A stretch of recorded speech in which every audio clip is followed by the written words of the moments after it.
Excellent. போன கிளாஸில் என்ன பார்த்தோம் அப்படின்னா டேலியினுடைய இம்ப்ளிமெண்டேஷன் பர்ஸ்பெக்டிவ் பார்த்தோம். மேனுவலாக நம்ம படிக்கும்போது கற்றுக்கிற டேலி இது அக்கௌண்ட்ஸுக்கும் டேலின்ற சாஃப்ட்வேரில் ஒரு விஷயத்தை எப்படி கொண்டு வந்திருக்காங்க அப்படிங்கிறதுக்கும் நம்ம கம்பேர் பண்ணி பார்த்தோம். சப்போஸ் எனக்கு சார் அக்கௌண்ட்ஸே நான் படித்ததில்லை அப்படின்னு நீங்கள் சொன்னீங்க அப்படின்னா எங்களுடைய பணம் வளர்ப்போம் அப்படின்ற கோர்ஸ் இருக்குது. கீழே டிஸ்கிரிப்ஷனில் பார்த்தீங்கன்னா லிங்க் கொடுத்துருக்கோம். அங்கே போயிட்டு பார்த்தீங்க அப்படின்னா சைட் பை சைடாக அதையும் கொஞ்சம் பார்த்தீங்க அப்படின்னா உங்களுக்கு அக்கௌண்ட்ஸும் ஈஸியாக புரியும். சரி, இப்போது லாஸ்ட் கிளாஸில் என்ன பார்த்தோம் அப்படின்னா ஒவ்வொரு டிரான்சாக்ஷனும் வேணும் அப்படின்னா நமக்கு லெட்ஜர் அப்படிங்கிறது ரொம்ப இம்பார்ட்டண்ட். இந்த ஒவ்வொரு லெட்ஜரும் அக்கௌண்ட்ஸ் அப்படிங்கிற அக்கௌண்ட் குரூப்ஸ் அப்படிங்கிற குரூப்பு கீழே அக்கௌண்ட் நேம் வருது. ஏன் சார் இந்த மாதிரி குரூப்பு லெட்ஜர்னு வச்சுருக்காங்க அப்படின்னா இதை பேஸ் பண்ணி தான் ஃபைனல் அக்கௌண்ட்ஸ் எடுக்க முடியும். சரி, ஓகே. இப்போது இதை என்னன்னு சொல்கிறோம் அப்படின்னா அக்கௌண்ட் மாஸ்டர்ஸ் அப்படின்னு சொல்கிறோம். இப்போது டேலியில் நம்ம எங்கே இருக்குது அக்கௌண்ட் மாஸ்டர்ஸ். ஸோ இதில் பார்த்தீங்க அப்படின்னா இந்த ஃபஸ்ட்டு இருக்குது பாருங்கள், மாஸ்டர்ஸ்னு இருக்குது, அதில் அக்கௌண்ட்ஸ் இன்ஃபோ இருக்குது. இதில் தான் பார்த்தீங்க அப்படின்னா இப்போ என்டர் அடித்தோம் அப்படின்னா இந்த இடத்துல குரூப்பு லெட்ஜர்ஸ்னு 2 இருக்குது. இப்போது இதை பார்த்தோன்னே கண்டிப்பாக குரூப்னால் என்ன லெட்ஜர்னால் என்ன அப்படிங்கிறது உங்களுக்கு ஐடியா இருக்கும். இப்போ பார்த்தீங்க அப்படின்னா குரூப்பில் நான் எடுக்கிறேன், அதில் டிஸ்பிளேயில் வரேன். இப்போ பார்த்தீங்க அப்படின்னா நான் ஏற்கனவே சொன்னேன் டேலியில் ரெடிமேடாக சில குரூப்பை க்ரியேட் பண்ணி வச்சுருக்காங்க. எதுக்காக அப்படின்னா இனிமேல் நம்ம க்ரியேட் பண்ணுற ஒவ்வொரு லெட்ஜரையும் இதில் ஏதாவது ஒரு குரூப்பு கீழே தான் கொண்டு நம்ம ஸ்டோர் பண்ண போகிறோம். அப்போ தான் அந்த ஃபைனல் அக்கௌண்ட்ஸை எடுக்க முடியும். சரி, இதில் என்னென்ன குரூப் க்ரியேட் பண்ணியிருக்காங்க அப்படின்றத சும்மா ஒரு ஓவரலாக ஒரு ஐடியா பார்த்துக்கலாம்.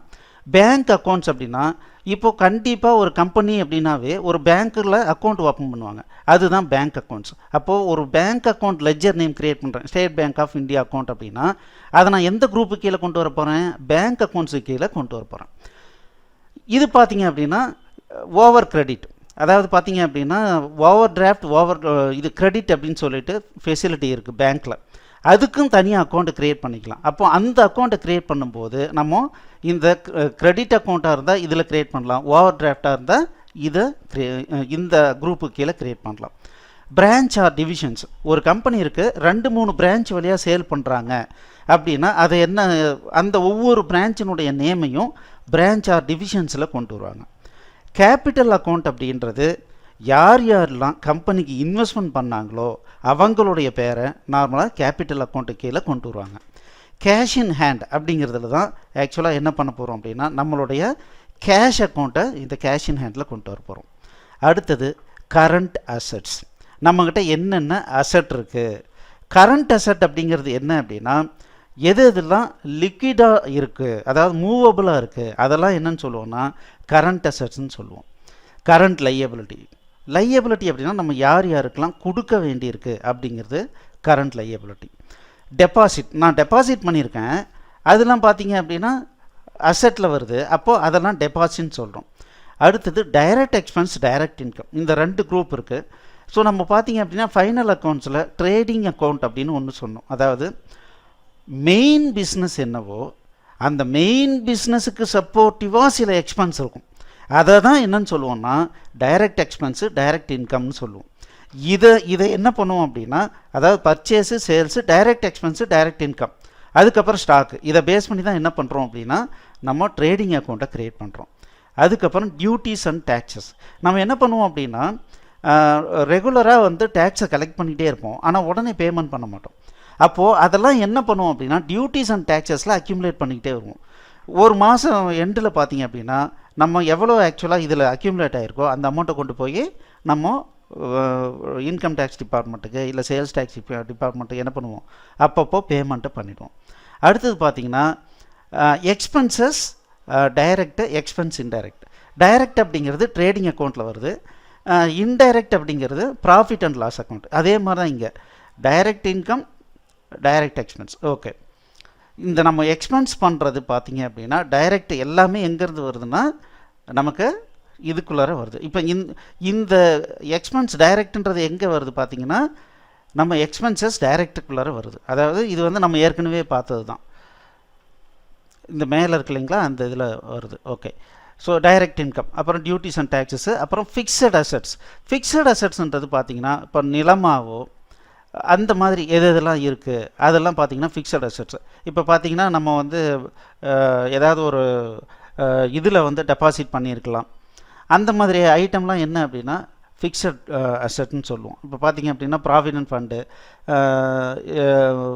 மியூச்சுவல் ஃபண்ட்ஸு, இந்த மாதிரி இதெல்லாம் நம்ம போட்டு வச்சுருப்போம்.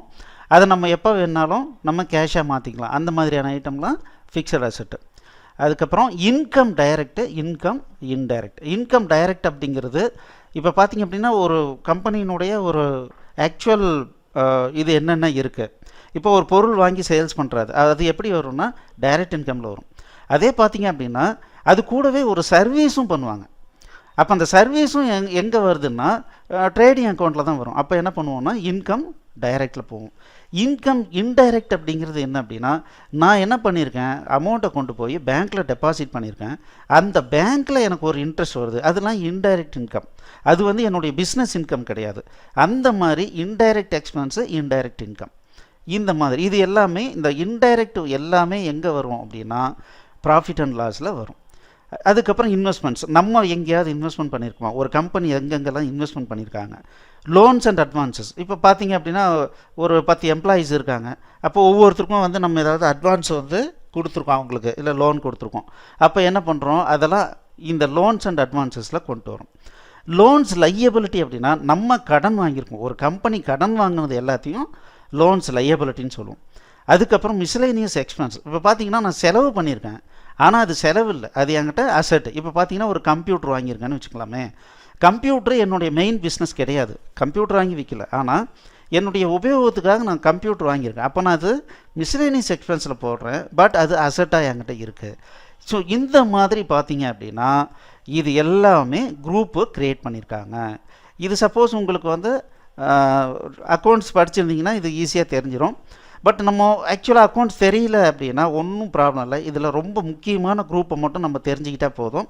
அது அந்தந்த லெட்ஜர் க்ரியேட் பண்ணும்போது என்ன அப்படிங்கிறத நான் உங்களுக்கு சொல்லிடுறேன். இல்லைன்னா நீங்களும் என்ன பண்ணுங்கன்னா 11th 12th புக்கு எடுத்து நீங்கள் படிச்சிங்கனாவே நல்லா புரியும். அப்படி இல்லைன்னா எங்களுடைய பணம் வளர்ப்போம் கோர்ஸ் எடுத்து நீங்கள் பார்த்தீங்கன்னா உங்களுக்கு நல்லா புரியும். சரி, இப்போது ஸ்டாண்டர்டான சில நேம் க்ரியேட் பண்ணி கொடுத்துருக்காங்க குரூப்பில். மேக்ஸிமம் இதுவே போதும், இது நம்ம எதுவுமே பண்ண தேவையே இல்லை. இது இல்லாமல் நம்ம அக்கௌண்ட்ஸ் லெட்ஜரை க்ரியேட் பண்ணலாம். லெட்ஜர்லேயும் ஒரு 2 அக்கௌண்ட் பார்த்தீங்க அப்படின்னா லெட்ஜர் அக்கௌண்ட் பார்த்தீங்கன்னா ரெடிமேடாக க்ரியேட் ஆகிருக்கு. இப்போ பார்த்தீங்கன்னா டிஸ்பிளேயில் போகிறோம். கேஷு ப்ராஃபிட் அண்ட் லாஸ் அக்கௌண்ட்டுன்றது ரெடிமேடாக அவங்க க்ரியேட் பண்ணி கொடுத்துருக்காங்க. ஏன்னா ஒரு கம்பெனி அப்படின்னா கேஷ் அப்படின்றது இருக்கிறது இல்லாமல் ஒரு கம்பெனியே இருக்காது. அதே மாதிரி ப்ராஃபிட் அண்ட் லாஸ் இல்லாமல் ஒரு கம்பெனி இருக்காது. அந்த லெட்ஜர் வந்து அவங்களே க்ரியேட் பண்ணிட்டாங்க. இது தவிர வேறு ஏதாவது அக்கௌண்ட் வேணும் அப்படின்னா நம்ம க்ரியேட் பண்ணிக்கலாம். இப்போ எப்படி க்ரியேட் பண்ணுறது, இப்போ நான் க்ரியேட்னு கொடுக்குறேன். இப்போது ராமசாமி அப்படிங்கிறவர் தான் இந்த கம்பெனின்னு வச்சுக்கோங்களேன். அவர் வந்து ஒரு 1 லட்ச ரூபா வந்து ஆக்சுவலாக அமௌண்ட் இன்வெஸ்ட்மெண்ட் பண்ணியிருக்காரு. அப்போ என்ன பண்ணுறோம், ராமசாமி அப்படின்னு போடுறேன், ராமசாமி அக்கௌண்ட்.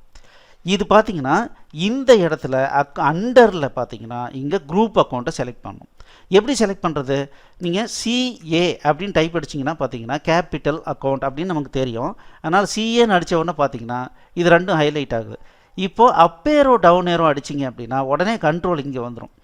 இப்போது இதில் கேபிட்டல் அக்கௌண்ட்டுன்னு செலக்ட் பண்ணிங்கன்னா போதும், முக்கியமான விஷயங்கள்லாம் நம்ம இங்கே கொடுத்துக்கலாம்.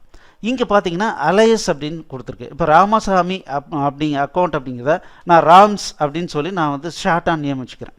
ஸோ ராம்ஸ் அப்படின்னாவே அது ராமசாமி அக்கௌண்ட்டு தான் அப்படின்னு நான் நினைக்கிறேன்னு வச்சுக்கோங்களேன். அப்போ நம்ம இந்த மாதிரி பேரை வந்து க்ரியேட் பண்ணிக்கலாம். இப்போது நான் வேறு எதுவுமே எனக்கு தேவையில்லை, அதனால் நான் என்ன பண்ணுறேன் அப்படின்னா Ctrl+A ப்ரெஸ் பண்ணுறேன், சேவ் பண்ணிட்டேன். இப்போ இதிலேருந்து வெளியே வரணுன்னா பாருங்கள், இங்கே பாருங்கள் Q. இதில் பார்த்தீங்கன்னா முக்கியமான ஒரு விஷயம், டபுள் அண்டர்லைன் இருக்கிறது எல்லாமே கண்ட்ரோல் கீ காம்பினேஷன் அப்படின்னு அர்த்தம். ஏற்கனவே பார்த்தீங்க அப்படின்னா சிங்கிள் அண்டர்ஸ்கோர் பார்த்தோம். இந்த சிங்கிள் அண்டர்ஸ்கோர் எதை குறிக்குது, ஆல்ட் கீ காம்பினேஷன். இந்த குவிட் அப்படிங்கிறது பார்த்தீங்கன்னா டபுள் அண்டர்ஸ்கோர் இருக்குது, இந்த ஏ பார்த்தீங்கன்னா டபுள் அண்டர்ஸ்கோர் இருக்குது. அதனால தான் கண்ட்ரோல் கீ ப்ரெஸ் பண்ணிக்கிட்டு Ctrl+A Ctrl+Q ப்ரெஸ் பண்ணுறேன். இப்போ இந்த ஸ்க்ரீன்லேருந்து நான் வெளியே வரணும், எப்படி வெளியே வரலாம், Ctrl+Q ப்ரெஸ் பண்ணலாம். அதுக்கு முன்னால் இப்போ நான் லெட்ஜர் க்ரியேஷனில் இருக்கேன். இந்த லெட்ஜர் க்ரியேஷனுக்கு நான் எப்படி வந்தேன், எந்த மெனு வழியாக வந்தேன் அப்படின்றது இங்கே பாருங்கள். இந்த ஸ்டேட்டஸ் பாரில் இது இருக்குது. கேட்வே ஆஃப் டேலியில், அக்கௌண்ட்ஸ் இன்ஃபோவில், லெட்ஜரில், லெட்ஜர் க்ரியேஷனில் இப்போ இருக்கேன் அப்படிங்கிறத நம்ம பார்த்து தெரிஞ்சுக்கலாம். இப்போ கண்ட்ரோல் Q கொடுக்குறேன். ஓகே, இப்போ புதுசாக எப்படி க்ரியேட் பண்ணுறதுன்னு பார்த்துட்டோம். ஒரு அக்கௌண்ட் லெட்ஜர் க்ரியேட் பண்ணணுன்னா எனக்கு தெரிய வேண்டியது அது என்ன நேம், ரெண்டாவது அதுக்கப்புறம் அது எந்த குரூப்பு கீழே வருதுங்கிறது நமக்கு நல்லா தெரிஞ்சிருக்கணும். ஸோ நான் இப்போ ஏற்கனவே என்னென்ன குரூப் இருக்குது, அது ஓவரால் என்ன டிஸ்கிரிப்ஷன் அப்படின்னு நான் உங்களுக்கு சொன்னேன். அதை பேஸ் பண்ணி நீங்களே சூஸ் பண்ணலாம். அப்படி இல்லை அப்படின்னா தெரிஞ்சவங்கக்கிட்ட நீங்கள் இந்த அக்கௌண்ட் நேமை எந்த குரூப்பு கீழே கொண்டு வரதுன்னு கேட்டு நோட் பண்ணிவிட்டு அதுக்கப்புறம் வந்து நீங்கள் க்ரியேட் பண்ணிக்கலாம். இப்போது ஆல்டர் பண்ணுறதுனா என்ன, ஆல்டர் பண்ணுறேன். இப்போ பார்த்தீங்கன்னா இதை செலக்ட் பண்ணேன் அப்படின்னா நான் மறுபடியும் ஏதாவது சேஞ்சஸ் ஏதாவது இருக்குதுன்னா இங்கே பண்ணிக்கலாம். அதே சமயத்தில் இப்போ நான் என்ன பண்ணுறேன், புதுசாக ஒன்று க்ரியேட் பண்ணுறேன். க்ரியேட்டு டெஸ்ட் அக்கௌண்ட்டுன்னு போடுறேன், எக்ஸ்பென்ஸ் அக்கௌண்ட்டுன்னு போடுறேன், எக்ஸ்பென்ஸ் டைரக்ட்னு வச்சுக்கிறேன். கண்ட்ரோல் A கொடுத்துட்றேன்,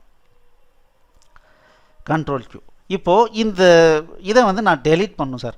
நான் தெரியாமல் டெஸ்ட் அக்கௌண்ட்டுன்னு க்ரியேட் பண்ணிட்டேன். எப்படி டெலீட் பண்ணுறது, ரொம்ப சிம்பிள். ஆல்டருக்கு வரீங்க, டெஸ்ட் அக்கௌண்ட்டுக்கு வரீங்க. இங்கே இருக்கும்போது Alt D, இங்கே பாருங்கள், இங்கே டெலீட்னு இங்கே கொடுத்துருக்காங்க. டெலீட்டுக்கு என்ன கொடுத்துருக்காங்க, சிங்கிள் அண்டர்ஸ்கோர் இருக்குது. அப்போது Alt D ப்ரெஸ் பண்ணிங்கன்னா டெலீட் பண்ணுமான்னு கேட்குறாங்க. எஸ்ன்னு கொடுத்தோன்னா டெலீட் பண்ணிக்கலாம், அவ்வளோதான். Q.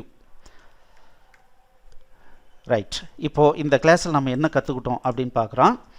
ஸோ நீங்கள் அக்கௌண்ட்ஸ் தெரிஞ்சிக்கணும் அப்படின்னா நீங்கள் என்ன பண்ணலாம், பணம் வளர்ப்போம் அப்படிங்கிற எங்களுடைய கோர்ஸில் பார்த்தீங்கன்னா ஃபுல்லாக அக்கௌண்ட்ஸ்னால் என்ன எல்லா டீட்டெயிலும் கொடுத்துருக்கோம். இப்போ அக்கௌண்ட் குரூப்ஸ் அப்படிங்கிறது டேலியில் ரெடிமேடாக குரூப்ஸ் இருக்குது. அதை வச்சே நம்ம மேக்ஸிமம் எல்லா ஒர்க்கும் பண்ணிக்கலாம். அதே மாதிரி லெட்ஜர் க்ரியேட் பண்ணணுன்னா உங்களுக்கு 2 இன்ஃபர்மேஷன் வேணும். ஒன்று, என்ன லெட்ஜர் நேம் க்ரியேட் பண்ண போகிறீங்க. அலையஸ் நேம் அப்படிங்கிறது நீங்கள் ஷார்ட் நேம் ஏதாவது கொடுக்குறதுனா கொடுத்துக்கலாம். இப்போ பார்த்தீங்கன்னா இன்டர்நேஷ்னல் பிஸ்னஸ் மெஷின்ஸ்னு கம்பெனின்னா IBM அப்படின்னு சொல்லிட்டு நீங்கள் ஷார்ட் நேம் கொடுத்து வச்சுக்கலாம். இது எப்படி யூஸ் பண்ண போகிறோம் அப்படிங்கிறத நான் பின்னால் உங்களுக்கு சொல்கிறேன். அப்போது அதுக்கப்புறம் அது எந்த குரூப்பு கீழே வருதுன்றதை நீங்கள் தெரிஞ்சதுன்னா நீங்கள் செலக்ட் பண்ணிக்கலாம். இல்லைன்னா நீங்கள் கேட்டு நோட் பண்ணிக்கலாம். ஒன்றுமே தெரியல சார், எதையோ ஒன்று செலக்ட் பண்ணுங்கள். பின்னால் எப்போ வேணுனாலும் போய் ஆல்டர் பண்ணி நீங்கள் குரூப் அண்டரை நீங்கள் எப்போ வேணாலும் மாற்றிக்கலாம். அதே மாதிரி எப்படி மாடிஃபை பண்ணுறதுன்னு பார்த்தோம். அதே சமயத்தில் தேவையில்லாத எப்படி Alt D யூஸ் பண்ணி நம்ம டெலீட் பண்ணுறது அப்படின்றத பார்த்தோம். இதை நீங்கள் கொஞ்சம் ப்ராக்டிஸ் பண்ணிவிட்டு அடுத்த கிளாஸுக்கு வாங்க, பார்க்கலாம். தேங்க்யூ. இந்த வீடியோ உங்களுக்கு பிடிச்சிருந்ததுன்னா லைக் பண்ணுங்கள், ஷேர் பண்ணுங்கள். கூடவே இந்த வீடியோ பார்த்தீங்க அப்படின்னா ஒரு பிளேலிஸ்ட்னுடைய ஒரு பார்ட்டாக இருக்கலாம். சப்போஸ் நீங்கள் வந்து நடுவில் ஏதாவது ஒரு வீடியோவை பார்த்து உங்களுக்கு சரியாக புரியல அப்படின்னா நீங்கள் எங்களுடைய பிளேலிஸ்ட்டு மூலமாக ஃபஸ்ட்டு வீடியோவிலேருந்து ஒவ்வொன்றா பார்த்துட்டு வந்தீங்கன்னா கண்டிப்பாக உங்களுக்கு எல்லா கான்செப்டும் புரியும். இப்போது நீங்கள் அதுக்கு பண்ண வேண்டியது என்னென்னா, எங்களுடைய இந்த சேனல் பேஜுக்கு வாங்க. இந்த சேனல் பேஜில் பார்த்தீங்கன்னா பிளேலிஸ்ட்னு ஒரு ஆப்ஷன் இருக்குது. இங்கே மேலே இதை கிளிக் பண்ணுங்கள். இங்கே பார்த்தீங்க அப்படின்னா இங்கே வர எல்லாமே ஒவ்வொன்றும் ஒவ்வொரு கோர்ஸ். இப்போ பார்த்தீங்கன்னா ஃபஸ்ட்டு இருக்கிறது ஃபண்டமெண்டல்ஸ் ஆஃப் C ப்ரோக்ராமிங் கற்றுக்கணுன்னா இந்த பிளேலிஸ்ட்டை கிளிக் பண்ணிங்க அப்படின்னா இங்கே ஃபஸ்ட்டு வீடியோவிலேருந்து பார்த்தீங்க அப்படின்னா இங்கே வரிசையாக வீடியோ நாங்கள் வந்து க்ரோனாலாஜிக்கலாக ஆர்டர் பண்ணியிருக்கோம். நீங்கள் வரிசையாக ஒவ்வொரு வீடியோவாக பார்த்துட்டு வந்தீங்கன்னா கண்டிப்பாக உங்களுக்கு அந்த குறிப்பிட்ட டாபிக் வந்து நல்லா புரியுங்க. கூடவே எங்களுடைய சேனலுக்கு சப்ஸ்கிரைப் பண்ணுங்கள். பக்கத்தில் பெல் பட்டன் வரும், பெல் பட்டனை கிளிக் பண்ணுங்கள். தேங்க்யூ.